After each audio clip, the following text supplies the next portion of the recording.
Salut mes petits loulous, j'espère que vous allez bien, que vous avez la paix, vous aimez bien que je vous donne des petits surnoms comme ça à chaque début de vidéo. Moi j'aime bien, ça vous personnifie, parce que là concrètement en face de moi je n'ai personne, et du coup de vous donner des petits surnoms, ça me permet d'avoir la sensation que je m'adresse à des vrais gens. Même si vous êtes réel, vous êtes derrière votre écran, mais bon voilà, ça crée un lien supplémentaire avec vous. J'espère que vous avez la patate, j'espère que vous avez bien terminé l'été, j'espère que la rentrée s'est bien passée pour vous aussi, que vous soyez travailleur, étudiant ou voilà. J'espère que vous avez pu profiter de votre été à 3000%. Aujourd'hui, j'avais envie de faire cette vidéo parce que justement, je vois pas mal de monde qui est un petit peu déjà fatigué de cette rentrée. Je vois des gens qui me disent mais je comprends pas, je suis parti en vacances cet été, je me suis reposé, j'ai profité, etc., et je suis déjà claqué. Et je me suis dit, comme vous me connaissez, vous savez que ma partie, mon domaine, c'est plutôt la gestion des émotions, le mental, etc., Je me suis dit, je pense qu'il y a un truc à aller gratouiller là-dedans. Donc voilà, j'avais envie de vous faire une petite vidéo qui va pas être très longue, je pense, mais j'avais envie d'aborder 2 ou 3 choses quand même. Avant toute chose, merci beaucoup pour vos partages, vos likes, vos abonnements. N'hésitez pas à faire tourner ces vidéos à des gens qui en ont potentiellement besoin. Si ça vous intéresse, n'hésitez pas à les liker, partager, à vous abonner. Vous savez que je suis présent sur pas mal de plateformes, sur Instagram, Facebook, YouTube, LinkedIn, TikTok. Donc voilà, n'hésitez pas à aller piocher le contenu qui vous intéresse. Et merci d'avance. Le podcast aussi, MJP Studio, le podcast qui est toujours disponible sur les plateformes de podcast. Ça fait un moment que j'en ai pas fait, cela dit. Il y a des émissions qui vont arriver dans les semaines qui viennent, mais je vous en dis pas plus. Je vous tiendrai informé. En tout cas, n'hésitez pas à vous abonner pour être tenu informé. Voilà. Et en plus, pour moi, c'est motivant de pouvoir continuer à produire du contenu de qualité quand on se sent soutenu par une communauté. Donc voilà, merci beaucoup d'avance. Aujourd'hui, les amis, j'avais envie de vous parler, du coup, effectivement, de cette saison, de la rentrée et de la saison qui l'accompagne, à savoir l'automne, sur un plan émotionnel, mental, gestion des émotions et de notre psychologie. Comme je vous le disais, je vois pas mal de monde qui, autour de moi, me dit « je me sens fatigué, je comprends pas, pourtant je me suis reposé, etc. Et j'ai l'impression de ne pas avoir d'énergie, je ne sais pas comment ça se fait. » Et pourtant, alors que la rentrée est quand même une période qui nous demande énormément d'énergie, parce que typiquement, on retourne au travail, on reprend les études pour les étudiants, voilà, on est quand même obligé d'être dans l'action, dans la motivation, dans l'engagement, etc. Et des fois, l'énergie et la vitalité physique et physiologique et mentale et émotionnelle n'est pas forcément au rendez-vous. Si on aborde juste déjà les choses d'un point de vue complètement naturel, c'est-à-dire qu'on observe la nature, à l'automne, on voit bien que l'énergie redescend. C'est-à-dire qu'on n'est plus dans la même vitalité que la période du printemps jusqu'à l'été. On voit bien les arbres qui fleurissent, puis qui font des feuilles, etc., ou voire même des fruits pour certains végétaux. Donc il y a vraiment une prolifération d'énergie, quoi, voilà, qui se met en mouvement jusqu'à l'été. Et puis du coup, arrive l'automne où l'énergie redescend, les feuilles tombent par terre, pourrissent dans la terre, ce qui permet de créer profondément un engrais naturel qui va se reposer tout au long de l'hiver pour que l'énergie puisse repartir au printemps. Ça, c'est juste de la botanique de base. Mais en réalité, notre organisme fonctionne un petit peu pareil.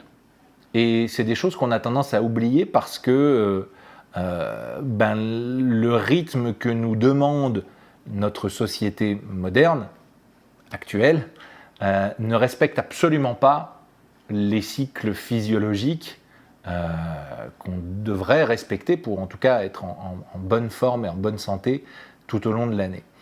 C'est ce qui implique qu'au moment de l'automne, la plupart des gens sont fatigués. Ça, c'est ce qui peut expliquer aussi qu'en hiver, il y a des dépressions saisonnières, ce qu'on appelle les dépressions saisonnières. Et moi, ça me fait sauter au plafond à chaque fois quand je vois des gens qui, tous les hivers, sont mis sous antidépresseurs, etc., juste pour tenir l'hiver. Et le reste de l'année, ça va. c'est fou. Après, ben voilà, je peux comprendre, ils sont pas bien, ils ont envie d'une solution rapide qui leur permet rapidement de se remettre au travail, de gérer les enfants, la vie, machin, la vie quotidienne, etc., etc. Le rythme effréné que leur demande leur quotidien, même en hiver. Alors que typiquement, moi je rêve profondément d'une société qui nous permette de respecter ces cycles-là, avec effectivement, au moment de l'automne, une redescente de l'énergie. Et en fait, on est en totale contradiction parce que justement, nous, on va se reposer en été, c'est-à-dire le moment où on est censé avoir le plus d'énergie, et on va se remettre en action à la rentrée, au moment de l'automne, pendant l'hiver, avec les fêtes, etc., etc., alors que c'est le moment de l'année où on est le plus censé être au repos.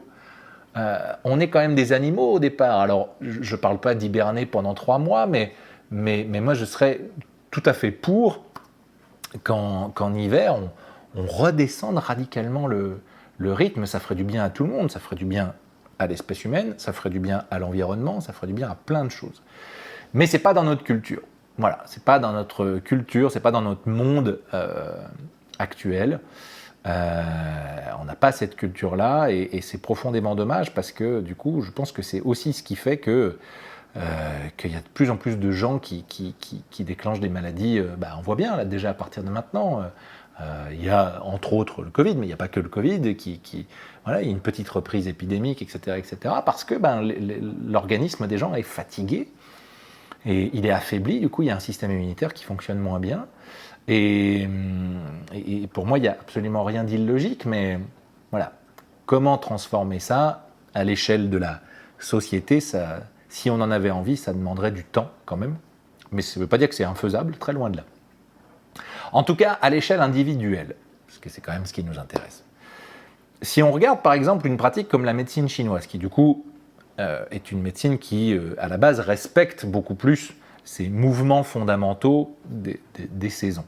On a effectivement l'énergie de l'action qui démarre au printemps, ensuite l'énergie du cœur pendant l'été, où là, l'énergie yang, en médecine chinoise, l'énergie yang, qui est donc l'énergie de la volonté, de l'action, de la mise en mouvement, etc., qui est censée être à son maximum pendant l'été, pour ensuite basculer tranquillement vers une énergie plus yin pendant l'automne et du coup à son point le plus creux en hiver, donc où là on est vraiment dans l'énergie yin, c'est-à-dire l'introspection, le retour sur soi.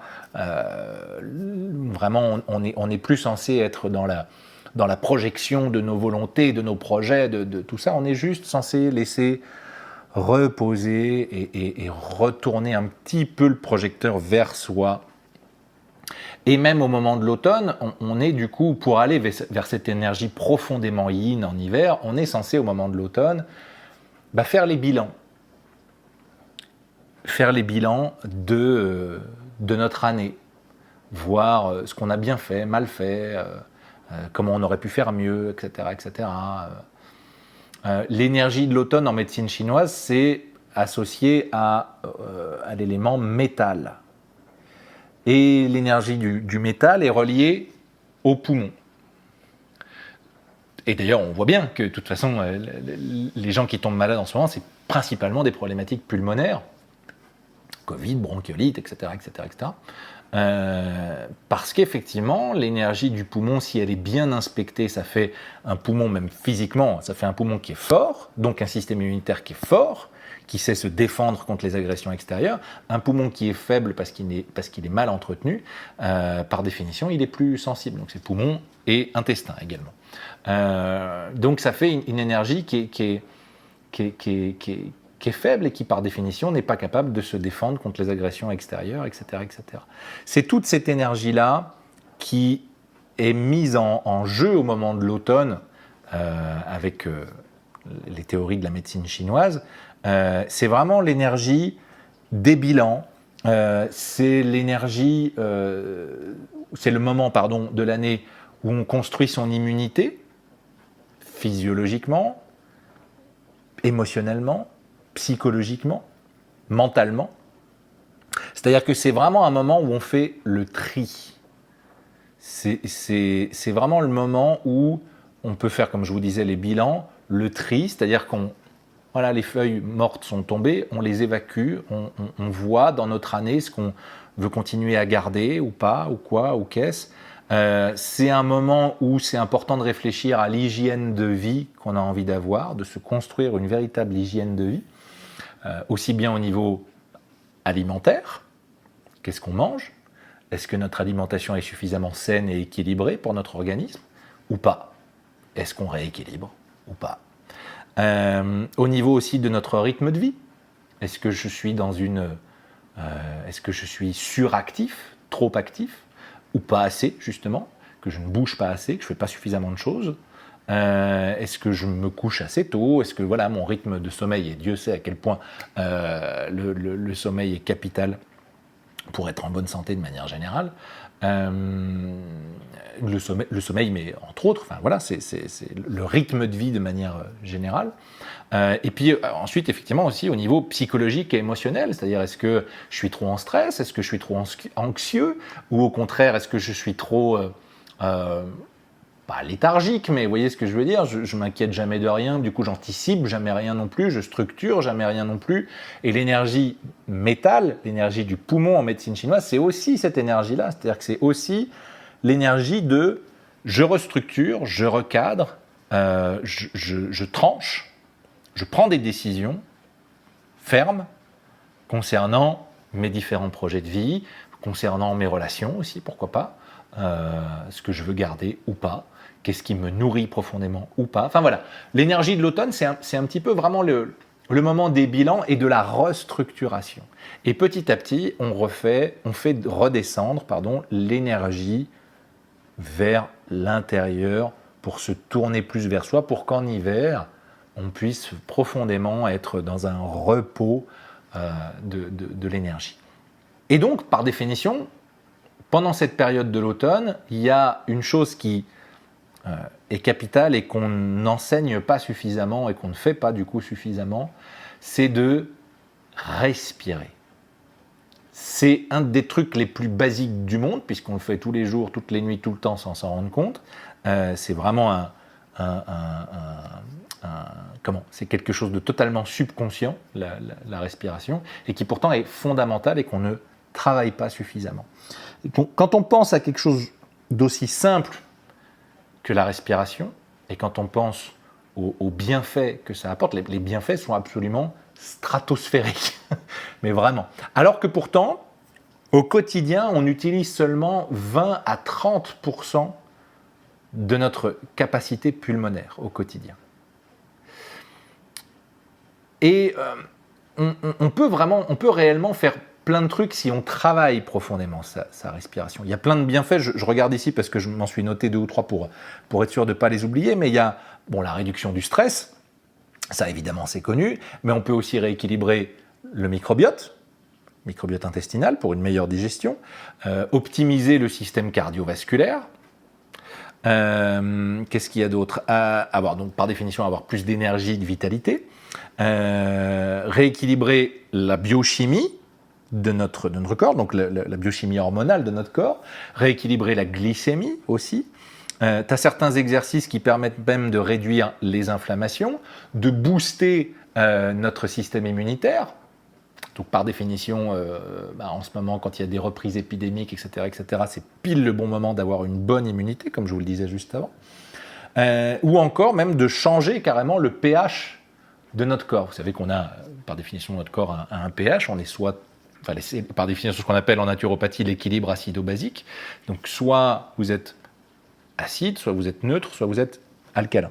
Et l'idée est de ne pas être dans un ou dans l'autre extrême, trop en tout cas. Mais donc, via la respiration, on peut rééquilibrer aussi le pH de notre corps. La plupart des gens dans la société dans laquelle on vit sont trop acides.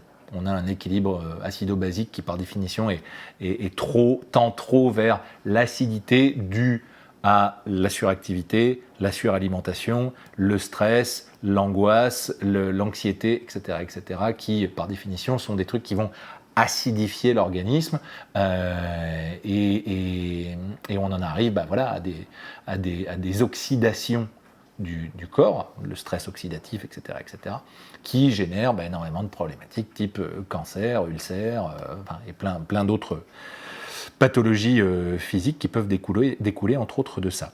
Et ça, c'est sans compter les bienfaits sur notre équilibre, notre santé mentale, émotionnelle et psychologique, notamment en cas de surcharge mentale, de burn-out et même de dépression. On en revient un peu à la dépression saisonnière dont je vous parlais en début de vidéo. Et vraiment, la respiration, c'est quelque chose qui s'apprend. Ça peut paraître tout con quand je vous le dis comme ça, parce qu'on se dit, oui, mais je respire tous les jours. Si je m'arrête de respirer, je meurs. Oui, oui, effectivement. Mais vraiment, la respiration qui va te permettre de retrouver un équilibre intérieur, c'est quelque chose qui profondément peut s'apprendre et qui ne prend pas énormément de temps à apprendre et à mettre en place. Tu regardes un exercice par exemple comme la cohérence cardiaque. J'ai fait une vidéo d'ailleurs sur la cohérence cardiaque. Enfin, il y a une vidéo où je donne un petit exercice de cohérence cardiaque à la fin. Je vous mets le lien quelque part pas loin ou en description. N'hésitez pas à aller regarder si ça vous intéresse. Mais la cohérence cardiaque, c'est vraiment un truc qui permet donc par définition de réguler les fréquences cardiaques et les réactions du système nerveux autonome. Bon, tu as certains exercices de cohérence cardiaque qui prennent littéralement 3 fois 5 minutes par jour. Ça va. Si tu n'as pas 3 fois 5 minutes dans ta journée, c'est que peut-être il faut que tu revoies le sens de tes priorités. Il y a aussi une autre pratique qui s'appelle la spirothérapie, par définition qui est la thérapie par le souffle, et qui réunit pas mal d'exercices de respiration qui viennent de plusieurs pratiques, entre autres du yoga. Et ça permet de passer en 5 minutes de, donc je vous disais 20 à 30% de capacité pulmonaire, ça permet de passer de 20-30% à 80 voire 90% de capacité pulmonaire, en tout cas d'utilisation de la capacité pulmonaire. Il y a un autre chiffre aussi que je trouve absolument hallucinant, c'est que 80% des graisses du corps sont évacuées par la respiration et seulement 20% par les fluides corporels, les urines, les selles, la transpiration, etc., etc. 80% des graisses du corps sont évacuées par la respiration via le dioxyde de carbone qui est évacué, qui est rejeté par les poumons. Et je me dis, dans un monde qui a un taux d'obésité trop élevé, c'est quand même pas mal d'avoir l'info. Et ça, je pense vraiment profondément, la pratique de la respiration consciente, le travail de la respiration, c'est quelque chose qu'il est vraiment temps d'ancrer profondément dans les enseignements de base. Donc, j'avoue, moi, je lance un appel aux directeurs, directrices d'écoles, de collèges, de lycées, etc. S'il y en a qui visionnent cette vidéo, enseignez à vos élèves et les parents enseignez à vos enfants à respirer profondément. On a cruellement et définitivement besoin de gens qui savent gérer un outil aussi simple que la respiration. En plus, du coup, respirer, c'est gratuit, donc ce serait quand même vraiment con de s'en priver. Mais voilà, j'avais envie de faire cette petite vidéo sur la respiration, sur l'énergie du poumon via la médecine chinoise, etc., parce qu'on est pile dans le bon créneau. C'est-à-dire que c'est maintenant, d'ailleurs, en médecine chinoise, l'automne a déjà démarré en théorie. C'est-à-dire que pour la médecine chinoise, l'été indien, en réalité, c'est plus sur le mois d'août que sur le mois de septembre, mais bon voilà, il y a un truc où on est pile poil dans le bon créneau pour travailler ça profondément, travailler l'énergie du poumon, prendre soin de nos poumons, prendre soin de notre hygiène de vie, et voilà, essayer, en tout cas autant que possible, autant que faire se peut, comme on dit, essayer de petit à petit, d'ici la fin de l'année, de retourner l'énergie un petit peu vers soi et un petit peu moins vers le monde extérieur. Je sais à quel point c'est compliqué parce qu'encore une fois, on n'est pas dans une société qui nous le permet. Mais voilà, si la médecine chinoise, la logique des saisons vous intéresse, vraiment n'hésitez pas à aller y jeter un œil, à aller vous renseigner. Il y a beaucoup d'infos sur Internet. Il faut sélectionner un peu ces sites, mais honnêtement, il y a du contenu quand même de qualité parce que ça vaut le coup, même en termes d'alimentation, de ce qu'il faut favoriser, etc., etc. Là, sur la saison du poumon, on est plus sur, au niveau de l'alimentaire, favoriser ce qui profondément vient de la terre. Donc tout ce qui est racines, les céréales, etc., etc. Mais voilà, après je ne suis pas un spécialiste de la nutrition, donc n'hésitez pas à demander conseil à un médecin chinois, à des nutritionnistes, des naturopathes, etc., etc., qui vous guideront sur quel type d'alimentation adopter pendant cette période, parce que ça en plus ça dépend de chacun et de chacune, en fonction des problématiques individuelles aussi. Donc je ne veux pas vous donner spécialement de conseils alimentaires dans cette vidéo, ce n'est pas ma spécialité au départ. Mais bon voilà, il y a vraiment un truc où, autant que faire se peut, comme je le disais, prenez soin de vos poumons, prenez soin de, petit à petit, durant l'automne, faire le ménage un peu dans votre vie de manière générale, d'éliminer ce qui ne vous convient pas, d'éliminer ce qui vous pollue, aussi bien au niveau mental, physique, psychologique, relationnel. Et voilà, c'est vraiment l'énergie du poumon, de faire le tri, encore une fois, l'énergie du métal qui tranche et qui évacue. Voilà, je crois que je vous ai à peu près tout dit. Encore une fois, n'hésitez pas à commenter si vous voulez rajouter des choses, me partager votre point de vue, vos expériences ou quoi que ce soit d'autre. Ça me fera très très plaisir d'être en contact avec vous. Je vous remercie beaucoup d'avoir regardé cette vidéo, d'avoir pris le temps. Et je vous dis à la prochaine pour de nouvelles aventures. Gros bisous. Ciao.